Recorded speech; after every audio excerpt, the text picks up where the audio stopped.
प्रणाम सभी को। आज का टॉपिक हमारा रहेगा ऑर्गेनिक केमिस्ट्री का इंडक्टिव इफ़ेक्ट।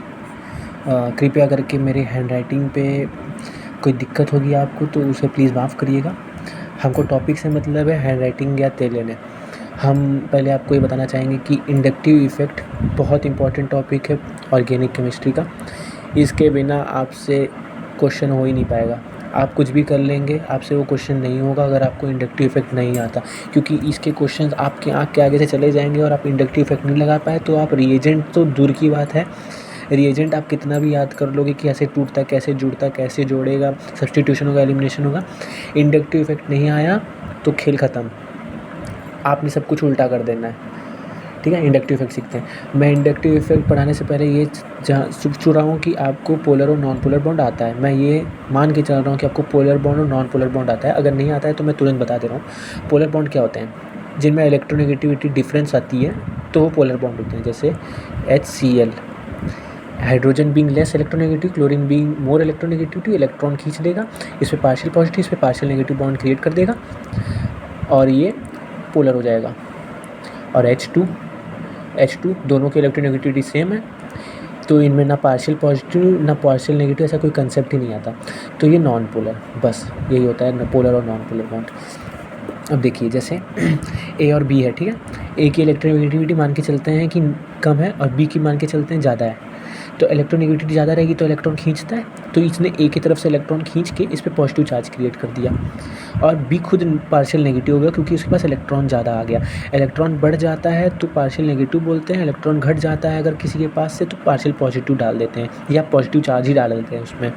पार्शियल पॉजिटिव मतलब पूरी तरह से नहीं खींच लिया है, बाकी खींचा है, इफेक्ट तो डाला है खींचने का।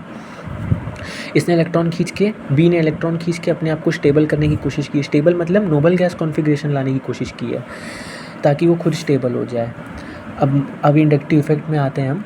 देखिए इंडक्टिव इफेक्ट, सबसे पहली बात है इंडक्टिव इफेक्ट ना डिस्टेंस डिपेंडेंट होता है, ठीक है। डिस्टेंस पे डिपेंड करेगा। जैसे जैसे डिस्टेंस बढ़ेगा इंडक्टिव इफेक्ट घट जाएगा। अब मैं बताता हूँ कैसे।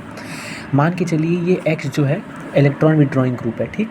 ये X जो है इलेक्ट्रॉन विड्रॉइंग ग्रुप है और उसी से 1 2 3 4 या कितने भी कार्बन जुड़े हों, मान के चलिए आप पूरा एक बड़ा सा चेन ही क्यों ना हो, और अगर वो X इलेक्ट्रोनेगेटिव ग्रुप है या इलेक्ट्रॉन विड्रॉइंग ग्रुप है तो वो क्या करेगा, इस कार्बन से इलेक्ट्रॉन खींचेगा कायदे से और इस कार्बन के ऊपर पार्शियल पॉजिटिव चार्ज क्रिएट कर देगा। वही कंसेप्ट है। पार्शियल पॉजिटिव तब आता है जब इलेक्ट्रॉन थोड़ा सा कि शेयर हो जाता है, माने इलेक्ट्रॉन हट जाता है ऊपर के, इसके पास जितने इलेक्ट्रॉन थे उसमें से थोड़ा सा इसके पास चला गया तो पार्शियल पॉजिटिव कमी हो गई। इसने इस पर कमी की है, इसने इस पर सबसे ज़्यादा गुंडागर्दी करके इससे इलेक्ट्रॉन खींचा है।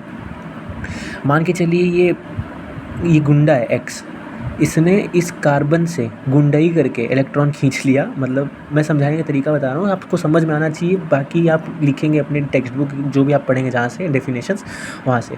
इसने गुंडागर्दी से खींच लिया। इस कार्बन के पीछे ये वाला कार्बन छुपा है, इसके पीछे ये छुपा है तो इसके ऊपर थोड़ी कम गुंडागर्दी हुई। जैसे क्लासरूम में सबसे पीछे बैठने वाले बच्चे सोचते हैं कि नीचे झुक के बैठ जाएंगे तो बच सकते हैं, जैसे हम लोग उन्हीं में आते थे।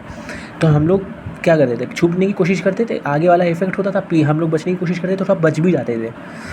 तो पीछे वाला कार्बन पे थोड़ा कम इफेक्ट शो होगा, तो जितना इफेक्ट इस पे शो हो रहा है उससे कम इफेक्ट इस पे शो होगा। पार्शियल पॉजिटिव माने इससे कम इलेक्ट्रॉन इसके पास जाएंगे।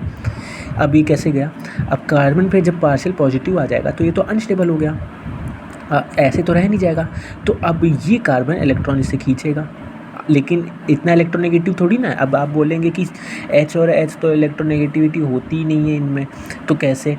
लेकिन बात यहाँ पे ये है कि कार्बन इलेक्ट्रोनेगेटिविटी सेम होती है दोनों की, लेकिन भैया इस पर पार्शियल पॉजिटिव चार्ज आ गया है, तो इस पर पार्शियल पॉजिटिव चार्ज क्रिएट हो गया है और इस पर इलेक्ट्रॉन है तो ये क्या करेगा, अपने आप को स्टेबल करने के लिए थोड़ा सा खींच लेगा इससे इलेक्ट्रॉन। तो अब ये भी पार्शियल पॉजिटिव हो गया, लेकिन ये इस वाले पार्शियल पॉजिटिव से थोड़ा कम पार्शियल पॉजिटिव रहेगा। क्यों? क्योंकि इसको तो कार्बन ने खींचा है ना, इसके खुद के भाई ने खींचा है इलेक्ट्रॉन, लेकिन ये वाले कार्बन को बेचारे को यहाँ वाला ग्रुप X ग्रुप खींचा है जो कि इलेक्ट्रोनेगेटिव था।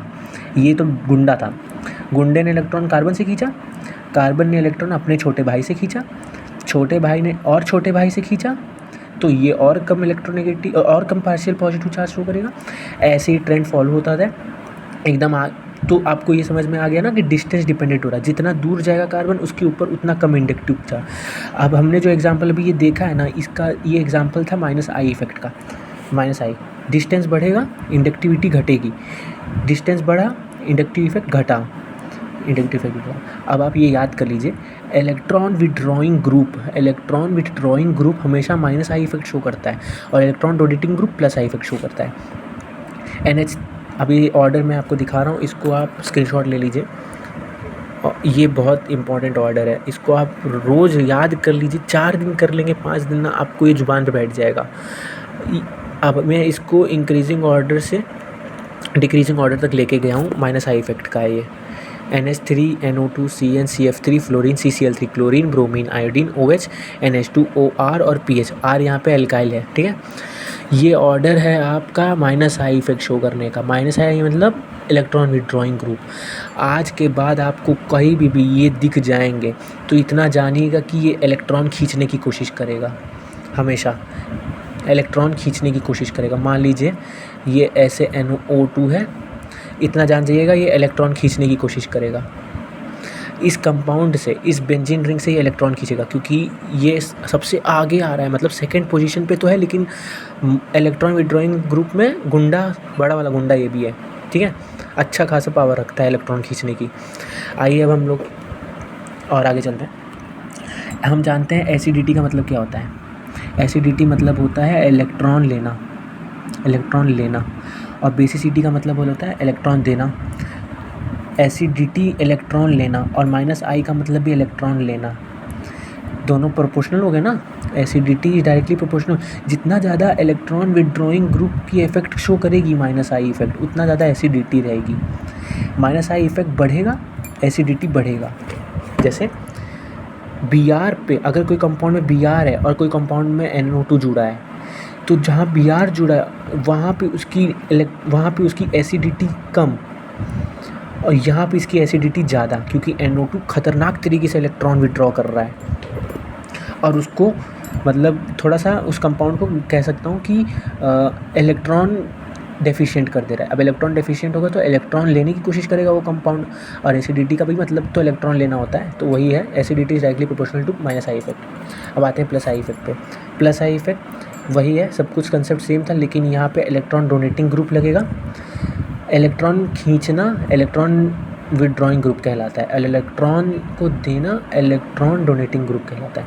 इलेक्ट्रॉन डोनेटिंग ग्रुप का ऑर्डर ये रहा आपकी आँख के सामने, इसका स्क्रीनशॉट ले लीजिए आप। ये बहुत इंपॉर्टेंट ऑर्डर है, बेसिक ऑर्डर ही है, बहुत ज़्यादा इसमें मैंने नहीं डाला है। वही कंपाउंड्स मैंने वही ऑर्डर लिखा है जो मोस्टली हर जगह दिख जाता है। हायर एडवांस लेवल पे इसमें बहुत सारे और जुड़ जाएंगे, तो आपको बेसिक लेवल पे अगर समझना है तो अभी इसको याद कर लीजिए, इससे मैक्सिमम क्वेश्चन हो जाएंगे और बाकी आगे इंक्लूड करते जाएंगे अगर इसमें कुछ बढ़ा तो।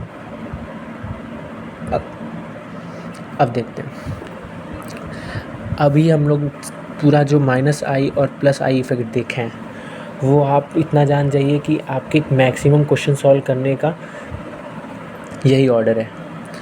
मैक्सिमम क्वेश्चन आप इसी से सॉल्व कर जाएंगे, ये मोर देन सफिशिएंट है आप लोगों के लिए। मैं होप करता हूँ कि आप लोग को समझ में आया होगा। मेरी हैंडराइटिंग के लिए आई एम सॉरी, और मैं मतलब नोटबुक में समझा पा रहा हूँ तो उसके लिए भी हमें खेद है। हो सकता है टाइम के साथ आगे बढ़ें तो पढ़ा ही सकें अच्छे से। ठीक है, धन्यवाद।